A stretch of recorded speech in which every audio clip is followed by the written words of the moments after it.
Good afternoon. My colleagues and I remain squarely focused on achieving our dual mandate goals of maximum employment and stable prices for the benefit of the American people. Despite heightened uncertainty, the economy is still in a solid position. The unemployment rate remains low, and the labor market is at or near maximum employment. Inflation has come down a great deal, but has been running somewhat above our 2% longer run objective. In support of our goals, today the Federal Open Market Committee decided to leave our policy interest rate unchanged. The risks of higher unemployment and higher inflation appear to have risen, and we believe that the current stance of monetary policy leaves us well positioned to respond in a timely way to potential economic developments. I will have more to say about monetary policy after briefly reviewing economic developments. Pardon me. Following growth of 2.5% last year, GDP was reported to have edged down in the first quarter, reflecting swings in net exports that were likely driven by businesses bringing in imports ahead of potential tariffs. This unusual swing complicated GDP measurement last quarter. Private domestic final purchases, or PDFP, which excludes net exports, inventory investment, and government spending, grew at a solid 3% rate in the first quarter, the same as last year's pace. Within PDFP, growth of consumer spending moderated, while investment in equipment and intangibles rebounded from weakness in the fourth quarter. Surveys of households and businesses, however, report a sharp decline in sentiment and elevated uncertainty about the economic outlook, largely reflecting trade policy concerns. It remains to be seen how these developments might affect future spending and investment. In the labor market, conditions have remained solid. Payroll job gains averaged 155,000 per month over the past 3 months. The unemployment rate at 4.2% remains low and has stayed in a narrow range for the past year. Wage growth has continued to moderate while still outpacing inflation. Overall, a wide set of indicators suggest that conditions in the market are broadly in balance and consistent with maximum employment. The labor market is not a source of significant inflationary pressures. Inflation has eased significantly from its highs in mid-2022, but remains somewhat elevated relative to our 2% longer run goal. Total PCE prices rose 2.3% over the 12 months ending in March. Excluding the volatile food and energy categories, core PCE prices rose 2.6%. Near-term measures of inflation expectations have moved up, as reflected in both market and survey-based measures. Survey respondents, including consumers, businesses, and professional forecasters, point to tariffs as the driving factor. Beyond the next year or so, however, most measures of longer-term expectations remain consistent with our 2% inflation goal. Our monetary policy actions are guided by our dual mandate to promote maximum employment and stable prices for the American people. At today's meeting, the committee decided to maintain the target range for the federal funds rate at 4.25% to 4.5% and to continue reducing the size of the balance sheet. The new administration is in the process of implementing substantial policy changes in 4 distinct areas: trade, immigration, fiscal policy, and regulation. The tariff increases announced so far have been significantly larger than anticipated. All of these policies are still evolving, however, and their effects on the economy remain highly uncertain. As economic conditions evolve, we need to determine the appropriate stance of monetary policy based on the incoming data, the outlook, and the balance of risks. If the large increases in tariffs that have been announced are sustained, they're likely to generate a rise in inflation, a slowdown in economic growth, and an increase in unemployment. The effects on inflation could be short-lived, reflecting a one-time shift in the price. It is also possible that the inflationary effects could instead be more persistent. Avoiding that outcome will depend on the size of the tariff effects, on how long it takes for them to pass through fully into prices, and ultimately on keeping longer-term inflation expectations well anchored. Our obligation is to keep longer-term inflation expectations well anchored and to prevent a one-time increase in the price level from becoming an ongoing inflation problem. As we act to meet that obligation, we'll balance our maximum employment and price stability mandates keeping in mind that without price stability, we cannot achieve the long periods of strong labor market conditions that benefit all Americans. We may find ourselves in the challenging scenario in which our dual mandate goals are in tension. If that were to occur, we would consider how far the economy is from each goal and the potentially different time horizons over which those respective gaps would be anticipated to close. For the time being, we're well positioned for greater clarity before considering any adjustments to our policy stance. At this meeting, the committee continued its discussions as part of our 5-year review of our monetary policy framework. We focused on inflation dynamics and the implications for our monetary policy strategy. Our review includes outreach and public events involving a wide range of parties, including Fed Listens events around the country and a research conference next week. Throughout this process, we're open to new ideas and critical feedback, and we will take on board lessons of the last 5 years in determining our findings. We intend to wrap up the review by late summer. The Fed has been assigned 2 goals for monetary policy: maximum employment and stable prices. We remain committed to supporting maximum employment, bringing inflation sustainably to our 2% goal, and keeping longer-term inflation expectations well anchored. Our success in delivering on these goals matters to all Americans. We understand that our actions affect communities, families, and businesses across the country. Everything we do is in service to our public mission. We at the Fed will do everything we can to achieve our maximum employment and price stability goals. Thank you. I look forward to your questions. Steve. Steve Leisman, CNBC. Thank you, Mr. Chairman, for taking my question. A lot has happened since the last meeting. There's been tariffs put on, tariffs taken off, and meanwhile, there's a bill advancing in Congress. And I just wonder if I could press you on the last part of your statement. Are you any closer now to deciding which side of the mandate is going to need urgent care first? Well, so as we noted in our statement, post-meeting statement, we've judged that the risks to higher employment and higher inflation have both risen. And this, by the way, of course, is compared to March. So that's what we can say. I don't think we can say, which way this will shake out. I think there's a great deal of uncertainty about, for example, where tariff policies are going to settle out, and also when they do settle out, what will be the implications for the economy, for growth, and for employment. I think it's too early to know that. So, I mean, ultimately, we think our policy rate is in a good place to stay as we await further clarity on tariffs and ultimately their implications for the economy. Hearing you describe what you're looking for in terms of being able to make a decision, it sounded like that's a long-term process before you sound like you're going to be comfortable, or the committee would be comfortable to act on what the data is telling you. I don't think we know. I think, if you look at where we are today, we have an economy that, if you look through, the sort of distortions in Q1 GDP, you've still got an economy that looks like it's growing at a solid pace. The labor market appears to be solid. Inflation is a bit above 2%, so it's an economy that's been resilient and is in good shape. And our policy is sort of modestly or moderately restrictive. It's 100 basis points less restrictive than it was last fall.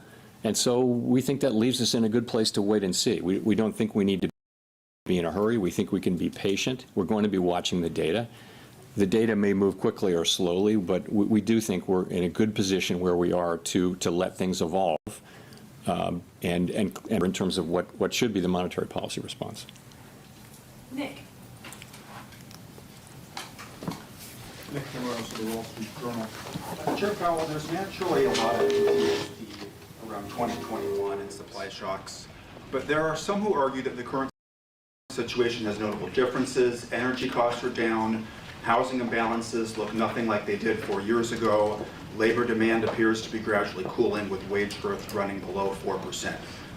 What do you see right now that could nourish higher inflation beyond a rise in goods prices this year? I think the underlying inflation picture is good. It's what you see, which is inflation now running a bit above 2%. And we've had basically decent readings in housing services and non-housing services, which is a big part of it. So that part, I think, is moving along well. But there's just so much that we don't know. I think, and we're in a good position to wait and see, is the thing. We don't have to be in a hurry. The economy has been fairly well. Our policy is well positioned. The costs of waiting to see further are fairly low, we think. So that's what we're doing. And, you know, we'll see. The administration is entering into negotiations with many countries over tariffs. We'll know more with each week and month that goes by about where tariffs are going to land, and we'll know what the effects will be when we start to see those things. So we think we'll be learning how long it will take, but for now it does seem like it's a fairly clear decision for us to wait and see and watch. So when you say that you don't need to be in a hurry, does that mean that could the outlook change in such a way that a change in your stance could be warranted as soon as your next meeting? You know, as I said, we are comfortable with our policy stance. We think we're in the right place to wait and see how things evolve. We don't feel like we need to be in a hurry. We feel like it's appropriate to be patient. And you know, when things develop, of course, we have a record of we can move quickly when that's appropriate. But we think right now the appropriate thing to do is to wait and see how things evolve. There's so much uncertainty. If you talk to businesses or market participants or forecasters, everyone is just waiting to see how developments play out, and then we'll be able to make a better assessment of what the appropriate path for monetary policy is. So we're not in that place, and you know, as that develops. And I can't really give you a time frame on that. John L. Janelle Marte with Bloomberg. So many economists have been pricing in higher odds of a recession, and several are noting that it is more difficult for the Fed to cut rates preemptively given the higher risks for higher inflation. So given the outlook, do you still see a path for a soft landing, and what does that look like? Well, let me say, I mean, so let's look back and see where we are. So to go through 2024 up to the day, we've had you know, unemployment in the low 4s for more than a year. We've had inflation coming down now in the mid to low 2s.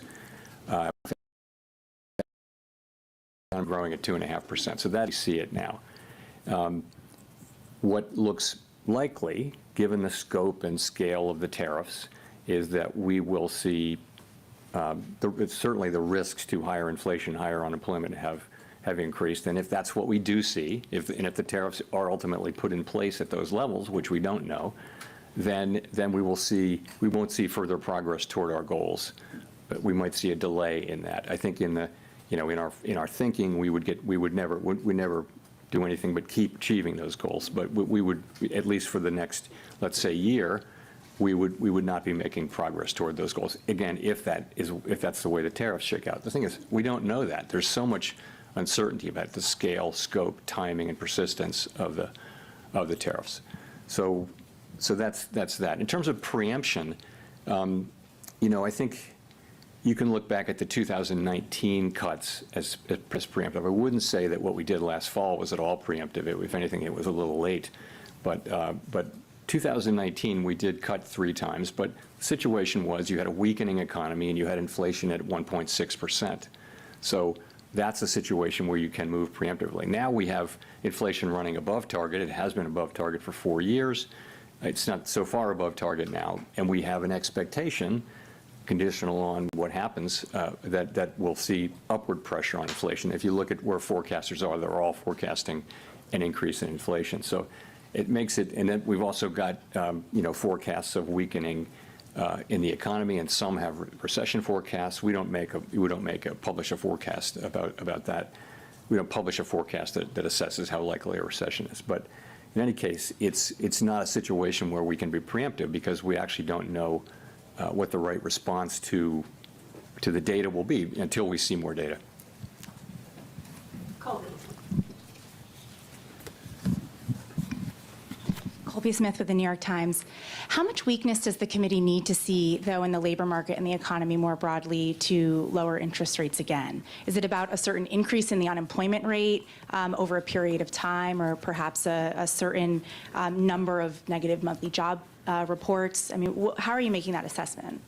You know, so first of all, we don't see that yet, right? We have 4.2% unemployment, good participation, wages behaving very well, participation, I mentioned, at a good level. So, you know, with the labor market, we would look at the totality of the data. We'd look at the level of the unemployment rate. We'd look at the speed with which it's changing. We would look at the whole huge array of labor market data to get a sense of whether conditions are really deteriorating or not. And at the same time, we'd be looking at the other side of the mandate. We could be in a position of having to balance those two things, which is, of course, a difficult balancing judgment that we'd have to make. On that point about balancing, I mean, you've mentioned that the committee would consider how far the economy is from each goal and the time it would take to kind of get back to that point. But what does that mean in practice? I mean, how much of that assessment will be rooted in a forecast versus data dependence? It would be a combination of the two. I mean, let's just say this would be a complicated and challenging judgment that we would have to make. Yeah, we're not in this situation, but the situation is if the two goals are in tension, so let's say that unemployment is moving up in an uncomfortable way, and so is inflation. Not the situation we're in, hypothetically, but we would look at how far they are from the goals, how far they're expected to be from the goals, what's the expected time to get back to their goals. We'd look at all those things and make a difficult judgment, and that's in our framework. It's always been in our thinking.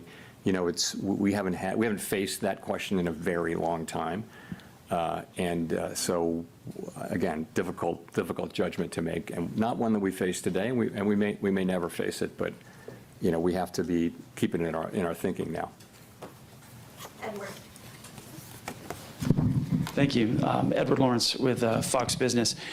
So we had the CPI report that came out that showed month over month the first decrease in inflation in about 3 years. The jobs report, you said, solid, that we saw. At the same time, we have those new tariffs that we're living under. So given this, should the Federal Reserve be cutting rates at all this year? You know, it's going to depend. I think you have to just take a step back and realize this is why we are where we are. Is you know, we're going to need to see how this evolves. There are cases in which it would be appropriate for us to cut rates this year. There are cases in which it wouldn't, and we just don't know until we know more about how this is going to settle out and what the economic implications are for employment, for inflation. I couldn't confidently say that I know what the appropriate path will be. So following on that, just, you know, so then how does President Trump calling on you personally, as well as the Federal Reserve, to make rate cuts affect your decision today and affect your job difficulty? Doesn't affect our doing our job at all. So we're always going to do the same thing, which is we're going to use our tools to foster maximum employment and price stability for the benefit of the American people. We're always going to consider only the economic data, the outlook, the balance of risks, and that's it. That's all we're going to consider. So it really doesn't affect either our job or the way we do it. Howard. Hi, Howard Schneider with Reuters, and thanks for the time. I'm wondering, I mean, given the complexity about the first quarter GDP and what lies ahead, I'm just wondering what your intuition tells you about the underlying direction of the economy right now. Many of your colleagues have said they feel growth is slowing. If so, do you have any sense of by how much, to what degree the slowdown may be? What does your gut tell you about how things are evolving out there? My gut tells me that uncertainty about the path of the economy is extremely elevated, and that the downside risks have increased.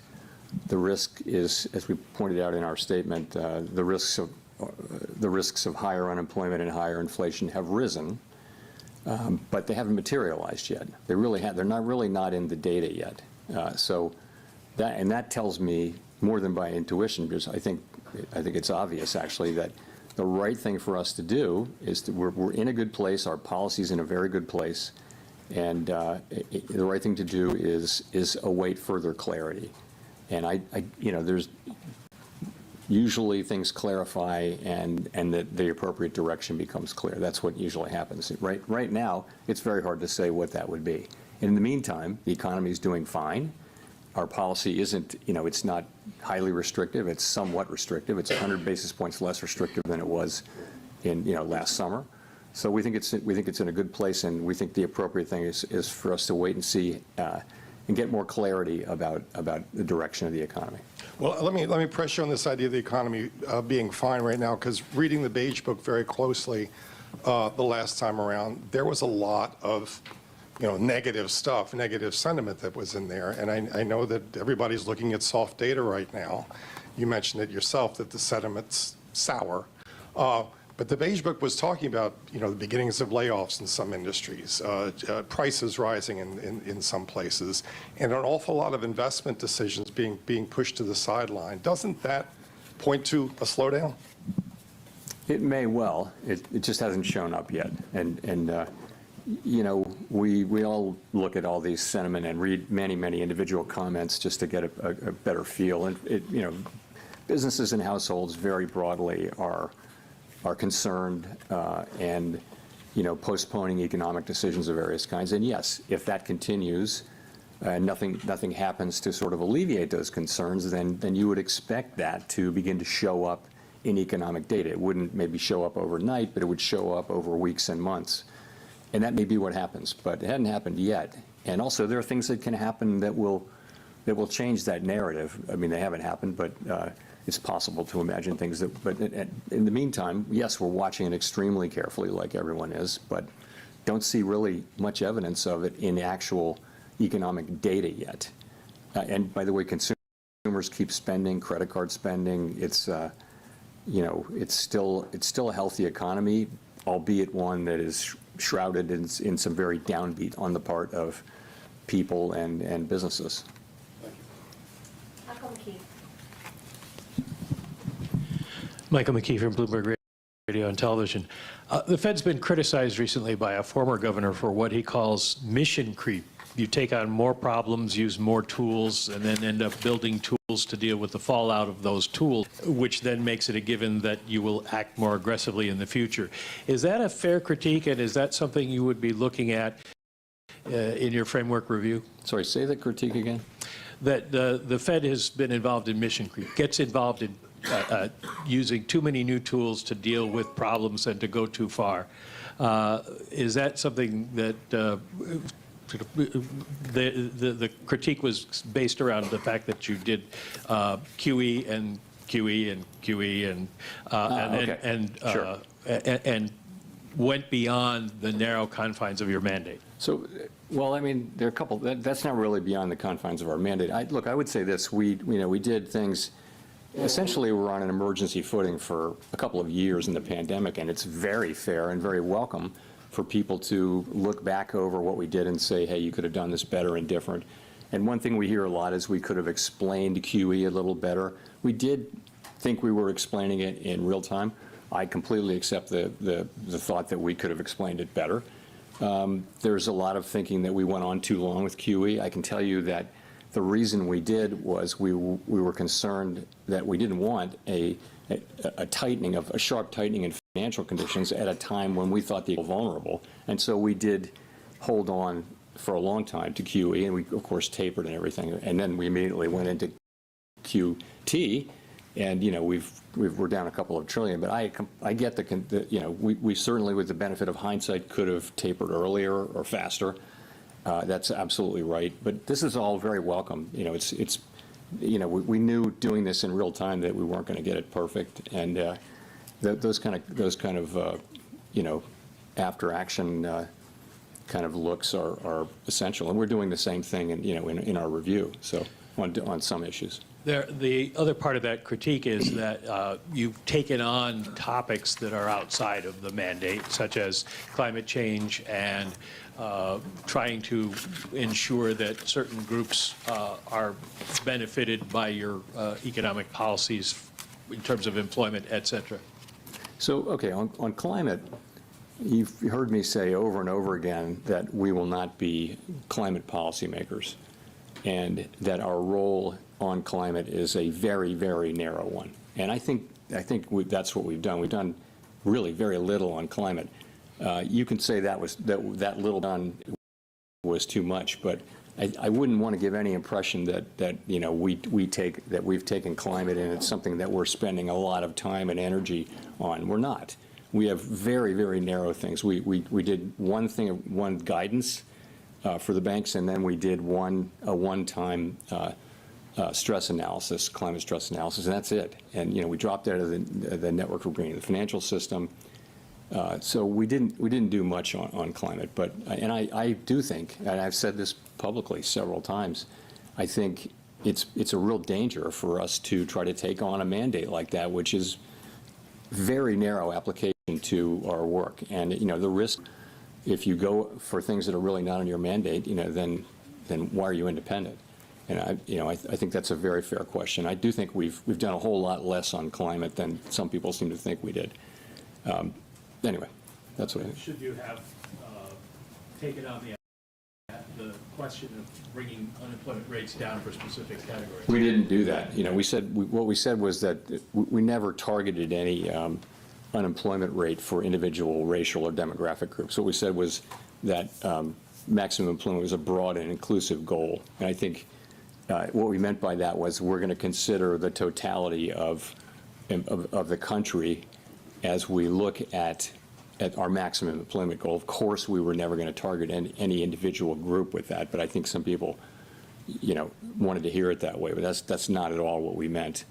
So that's just not a correct reading of our, but I can see how, maybe people found that confusing, and we have to take that into consideration.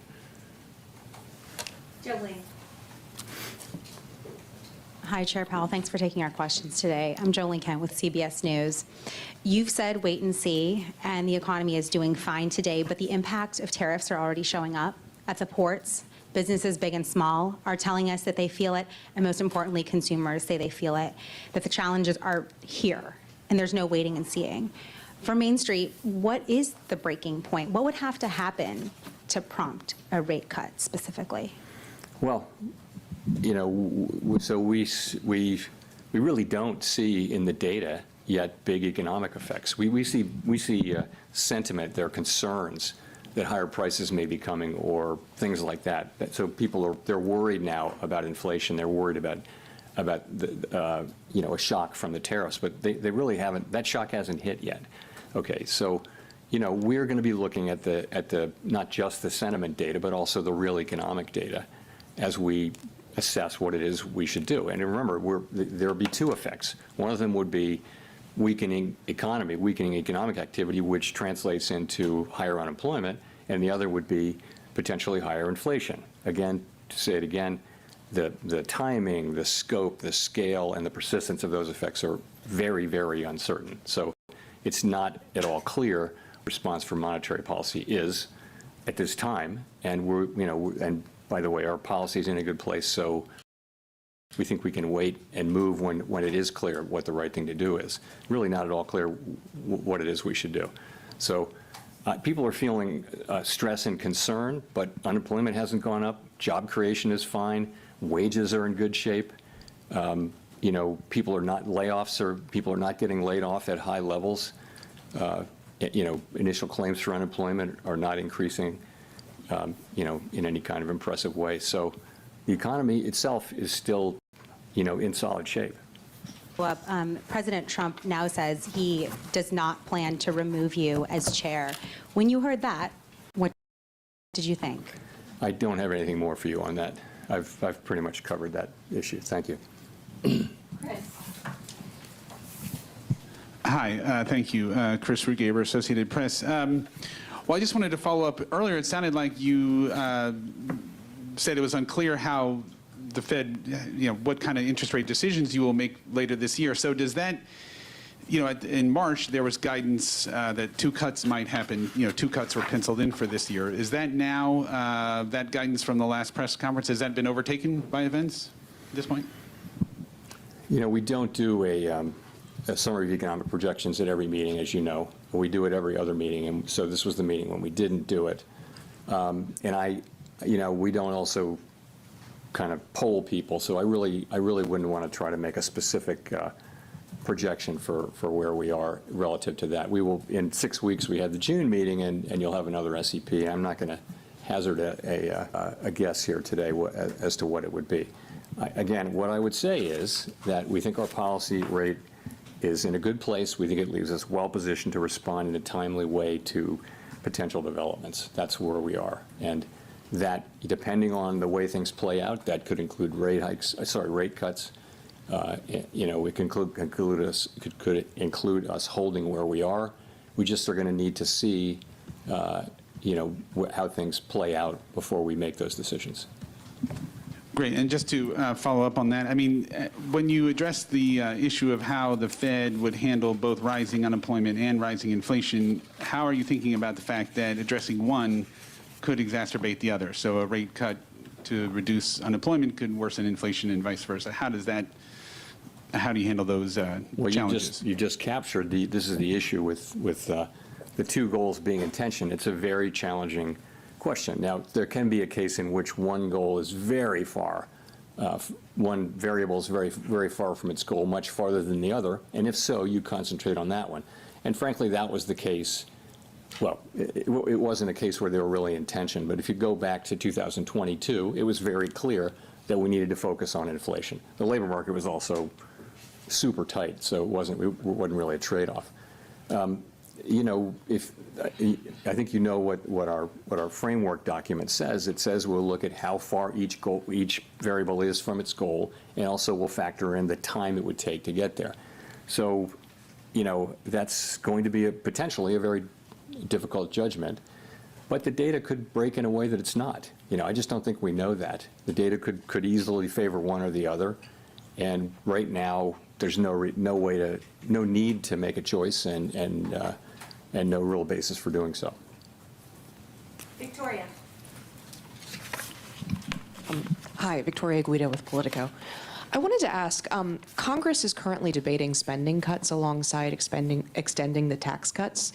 And I know you've talked many times about how the path of the debt is unsustainable, but given that we're also talking right now about the economy slowing, potentially even recession, I was just wondering, is there a danger that spending cuts now could slow growth a lot more? We don't give Congress fiscal advice. We take what they do as a given, and we put it in our models and in our assessment of the economy. So I wouldn't want to speculate on that. I mean, I think we do know that the debt is on an unsustainable level, on an unsustainable path, not at an unsustainable level, but an unsustainable path, and it's on Congress to figure out how to get us back on a sustainable path, and it's not up to us to give them advice. Well, do you think that they should take macroeconomic conditions into account as they look at this? I think they don't need my advice and our advice on how to do fiscal policy any more than we need their advice on monetary policy. Andrew. Thanks, Mr. Chairman. Andrew Ackerman with the Washington Post. In your Jackson Hole comments last year, you said you would not welcome further cooling in labor market conditions. The unemployment rate then was 4.2%, which is what it is now. Many forecasters now predict a higher jobless rate. How has your tolerance for weakening labor market conditions changed compared to a year ago? So it was quite a different situation. What was happening last year is that over the space of 6, 8, 7 months, the unemployment rate went up by almost a full percentage point. And it was click, click, click, click, click each month. And everywhere people were talking about downside risk to the labor market. At the same time, payroll job numbers were getting softer and softer. So there was a really obvious concern about downside risk to the labor market. And so at Jackson Hole and then in September, we wanted to address that forthrightly. We wanted to show that we were there we'd been there for inflation for a couple of years, and we wanted to show also that we're there for the labor market. And it was important that we send that signal. Fortunately, since then, the labor market has really, and the unemployment rate have really been moving sideways at a level that is, well in the range of mainstream estimates of maximum employment. So that concern has gotten a lot less. So, you're at 4.2% unemployment. I think we were in a very different situation now. Now we have a situation where, the risks to higher inflation and higher unemployment have both gone up, as we noted in our statement, and we've got to monitor both of those. We actually have a potential situation where there may be a trade-off or tension between the two, potentially. We don't have it yet, and we may not have it, but that's what we have, and that's why I think it's a very different situation. I mean, I guess I want to follow up by asking how much of a rise in the jobless rate you could tolerate. Yeah, I can't give you I'm not going to try to give you a specific number. I'll just say we have to now be looking at both variables and which of them is demanding. If one of them is demanding our focus more than the other, that would tell us what to do with policy. If they're more or less equally distant and equally or not distant, then we don't have to make that assessment. The assessment is you wait. So I'm not going to try to be really specific about what we need to see in terms of a number. But if we did see significant deterioration in the labor market, of course that's one of our two variables, and we would look to be able to support that. You'd hope that it wasn't also coming at a time when inflation was getting very bad. And again, we're speculating here. We don't know this. We don't know any of these things. It's very hypothetical. We're just going to have to wait and see how it plays out. Thanks. Claire.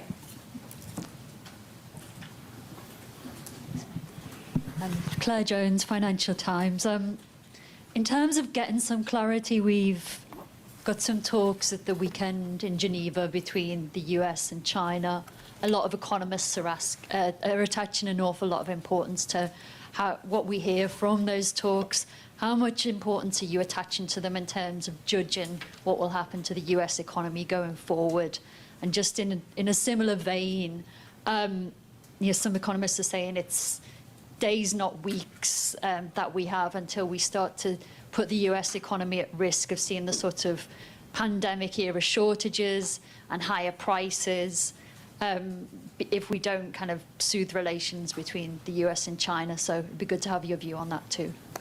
So, these are not talks that we're in any way involved in, so I really can't comment directly on them. But what I will say is this, we had, coming out of the March meeting, the public generally had an assessment of where tariffs were going, and then April 2 happened, and it was really substantially larger than anticipated in the forecasts that I had seen and in our forecasts. So, and now we have we're in a new phase where it seems to be we're entering a new phase where the administration is beginning talks with a number of our important trading partners, and that has the potential to change the picture materially or not. And so I think it's going to be very important how that shakes out. But we simply have to wait and see how it works out. It certainly could change the picture, and we're mindful of not trying to make conclusive judgments about what will happen at a time when the facts are changing. And just on the fall in shipping volumes from China over these tensions, I mean, do you share that concern that we could start seeing goods shortages and higher prices in the coming weeks if this isn't resolved very quickly? I don't want to get we shouldn't be involved even verbally in the questions about the timing of these things. Yes, of course we follow all that data. We see the shipping data, we see all that, but ultimately this is for the administration to do. This is, this is their mandate, not ours. And I know as you can see, they're again beginning to have talks with many nations, and that has the potential to change the picture materially. So we'll just have to wait and see.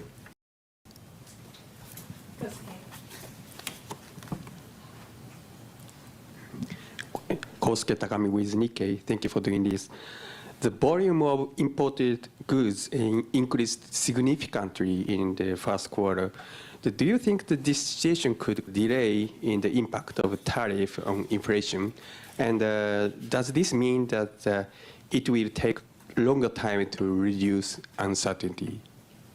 The decision we made today? Which decision? So the future decision.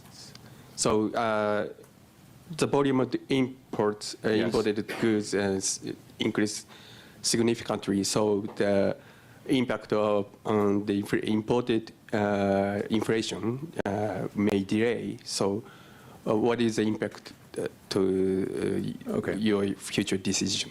Okay, so I mean, I think we think that there was a big spike in imports, right? Very big, historically large, really, and to beat tariffs. And now that should actually reverse, so that it's the difference between it's exports minus imports. So and imports were huge, and so that it conveyed a very negative contribution to U.S. GDP, annualized GDP in the first quarter, as we all know. So that could, in the second quarter, be reversed, so that we have an unusually large contribution to usually positive. That's very likely as imports drop sharply. You could also have, very likely you'll have restatements of of first quarter. It'll turn out that consumers higher. It'll turn out that inventories were higher, and so you'll see those data revised up. It may actually go into the third quarter too, and so I think this whole process is going to a little bit make it harder to make a clean assessment of U.S. demand. I mentioned private domestic final purchases, which doesn't have inventories government or inventories government.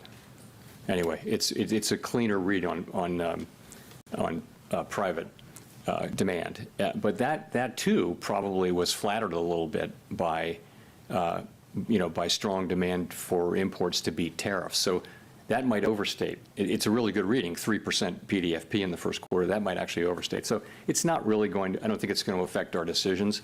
I will just say, though, that it's a little confusing, and it's probably less confusing to us than it would be to the general public as we try to explain this. It's complicated, and GDP is sending a signal, PDFP is sending a signal.